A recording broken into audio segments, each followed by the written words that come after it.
So I'm just gonna go through the modifications that I did on this Youbi quadcopter that I have. So the first thing that I did was to replace the props. As I mentioned on my previous videos, that stock prop, the four-bladed prop, is just not good.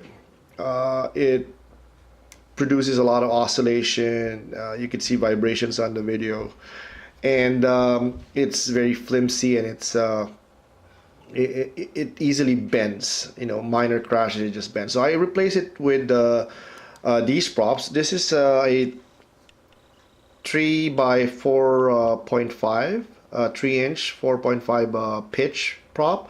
This is a DYS product, and I'm happy with it. You can see on the flight video at the later part of this video, included a flight video, and you will see. I mean, I'm pretty happy with this prop that I chose. Now, one of the things that I didn't like is that when you put the canopy in, let me just zoom that a bit, you don't have access to the USB port. So it's kind of cumbersome if you're gonna do PID tuning or any adjustments in the flight controller or in on the ESCs. You have to unbolt these two screws here and make sure that you unhook properly the hooks underneath here and at the back. So what I did was to cut a hole big enough so that my USB cable can get in there without removing the canopy. I used a this nut or screw or whatever you call it. This is not included. This came from a another pigtail SMA that connector that I have, and I pulled it out, put it here. Now, let me just see if I can zoom it more. The reason why I put that here is to protect when the position of the antenna it's not at its best. If you notice, if you crash and you crash like this, it's the antenna that's gonna take the whole brunt of the crash, right? So I included that screw over there in order to protect the flight controller, because as you know, this whole connector, this whole assembly is connected directly to the flight controller, and you know that the flight controller is also the VTX.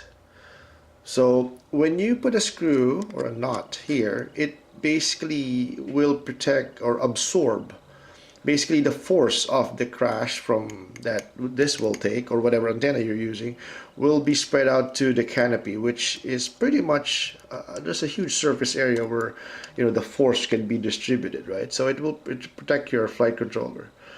And I highly suggest that if you can find a similar screw like this or not, you put it in. It will definitely protect your flight controller. For my antenna, if you notice, I basically just drilled the hole here to get the two wires out, and hot glue it in, and basically use shrink tubes to make it stay in place. Nothing really fancy. Some use cable ties, but for this build or for this one I prefer doing it this way. Anyways, yeah, that's basically, I'm running this on 4S on a Tattoo 850. So yeah, it's I prefer running it on 4S. It has enough power, and the punch doing acro maneuvers, so it's pretty good.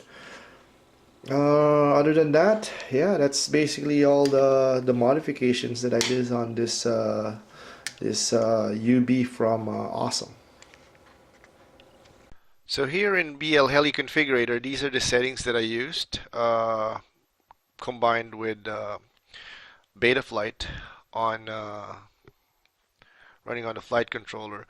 So although these setup is a 4-in-1 ESC, you could configure each ESC independently, and that's the version that is installed, the BL Heli S version. And basically this the settings on these side I just left them as it is. I flashed the flight controller in this Youbi quadcopter with Betaflight, and I mentioned in my previous videos it's using an SP Racing F3 target. So I flashed it with 3.0.1, and it's dated October 18. Uh, what else? This is running default PIDs. Oh, not default. I think I adjusted the rates a bit. This is I believe 70, and I cranked it up to 80. But the rest of the PID, these are and including the rate, these are all default when after flashing though. So again, these are the only setting that I changed from 70 to 80. Now the modes, this is a standard configuration that I use for all my quadcopters. I got an angle mode on basically when I arm, it goes to angle mode. It's just when I feel flying like a newbie, I put it here, but most of the time I launch in air mode. So that is also on another switch. So I use two switches. One is to arm, and then another switch, which is in aux 2, to choose the flight mode that I want to use. Now, what else? It's pretty much straightforward. I'm using one shot here.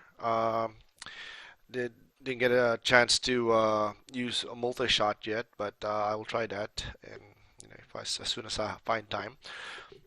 And I'm running it at 2 kilohertz gyro and 1 kilohertz speed loop. You can see on the flight that in the later part of this video. It's pretty smooth compared to clean flight. I don't know if it's maybe just personal preference. I find it smoother when I flash a flight controller with Betaflight. So there's really nothing much else that I've changed. I cranked it up to 10. Sorry, my idle throttle is 1090. So yeah, that's about it for Betaflight. So it's pretty straightforward, almost stock PIDs and rates, and the configuration is there's nothing really special. So there you go.